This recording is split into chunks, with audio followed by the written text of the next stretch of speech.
उत्तर प्रदेश की राजधानी लखनऊ से एक दिल दहला देने वाली घटना सामने आई है। यहाँ पर एक महिला पुलिस को कॉल कर बताती है कि उसके पति ने उसकी 7 साल की बेटी की हत्या कर दी है। अब पुलिस वाले मौके पर पहुंचते हैं और मौके पर पहुंचने के बाद पूरे मामले की संज्ञानता को समझते हुए जब उसी महिला के ऊपर पुलिस वालों का शक जाता है और पुलिस वाले उसके साथ कड़ाई से पूछताछ करते हैं तो वह महिला अपना जुर्म कबूल करती है और बताती है कि उसी ने अपनी बेटी की हत्या की है और यह प्लान उसने काफी समय से बनाया था और उसका सोचना था कि वह अपनी बेटी की हत्या कर पूरा आरोप अपने पति के ऊपर लगा देगी और अपने पति को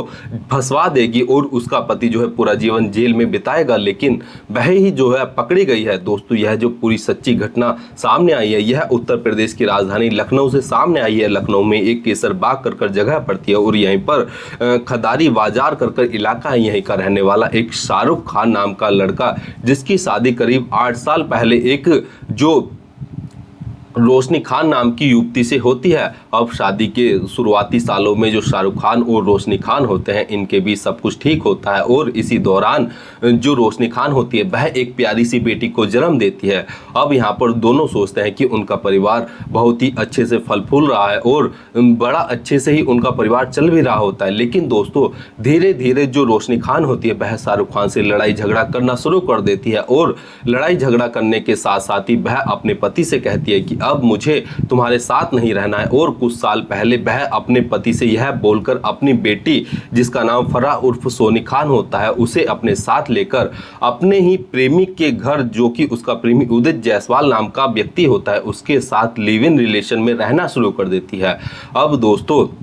रोशनी खान और जो शाहरुख खान होते हैं उनके बीच इसी चीज़ को लेकर वाद विवाद हो रहा होता है और इसी वाद विवाद के चलते जब शाहरुख खान बीते रविवार और सोमवार की रात को अपनी बेटी फराह उर्फ सोनी खान से मिलने के लिए अपनी ही पत्नी, जो कि उसकी एक्स पत्नी होती है, उसके जहां पर वह अपने प्रेमी के साथ लिव इन रिलेशन में रह रही होती है, वहां पर पहुंचता है और अपनी बेटी से मिलता है। और बेटी से मिलने के बाद वह अपनी पत्नी से जब बात करता है तो उन दोनों के बीच एक बार फिर से लड़ाई झगड़ा होता है और लड़ाई झगड़ा काफी ज्यादा बड़ा हो जाता है। इसके बाद जो शाहरुख खान होता है वह वहां से अपने घर पर आ जाता है, लेकिन इसके कुछ देर बाद ही जो रोशनी खान होते हैं वह पुलिस को कॉल कर सूचना देती है कि उसके पति ने उसकी 7 साल की बेटी को मौत के घाट उतार दिया है। अब पुलिस वाले जैसे ही इस महिला की यह बात सुनते हैं तो पुलिस वाले तुरंत मौके पर पहुंचते हैं और मौके पर पहुंचने के बाद पूरे मामले की संज्ञानता को लेते हुए जो है इस पूरे मामले की जांच पड़ताल शुरू कर देते हैं।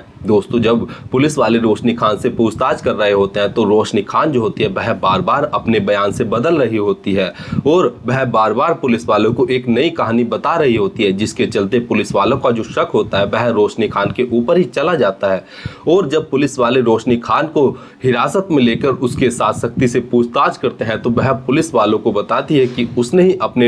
अपनी बेटी की हत्या की है और यह हत्या उसने इसलिए की है कि ताकि वह अपने पति शाहरुख खान को फंसा सके और उसका पति पूरा जीवन जेल में बिताए और इसी के चलते वह अपने पति से जो है छुटकारा पा सकती थी और इसी के चलते उसने अपनी 7 साल की बेटी की हत्या की है। और जैसे ही पुलिस वाले इस पूरे घटनाक्रम को सुनते हैं तो उनका भी दिमाग खराब हो जाता है और सोचने पर पुलिस वाले मजबूर हो जाते हैं कि आखिर इस कलयुगी माँ ने जो है अपनी बेटी को जो है केवल इसलिए मारा है ताकि वह अपने पति से छुटकारा पा सके और अपने पति को फंसा सके, ताकि उसका पति आगे से कभी उसके साथ जो है उसे परेशान ना करे, उसके साथ बातचीत ना करे, उससे मिलने ना आए। और इसी के चलते इस कलयुगी माँ ने अपनी 7 साल की बेटी को मौत की नींद सुलाया और झूठा आरोप अपने पति पर ही लगाया। और जब पुलिस वालों ने इसका खुलासा किया, जैसे ही यह खबर लोगों तक पहुंचती है तो हर कोई सोचने पर मजबूर हो जाता है और कहता है कि आखिर आजकल की महिलाओं को हो क्या गया है। आजकल की जो महिलाएं हैं यह अपने प्रेमियों के साथ रहने के लिए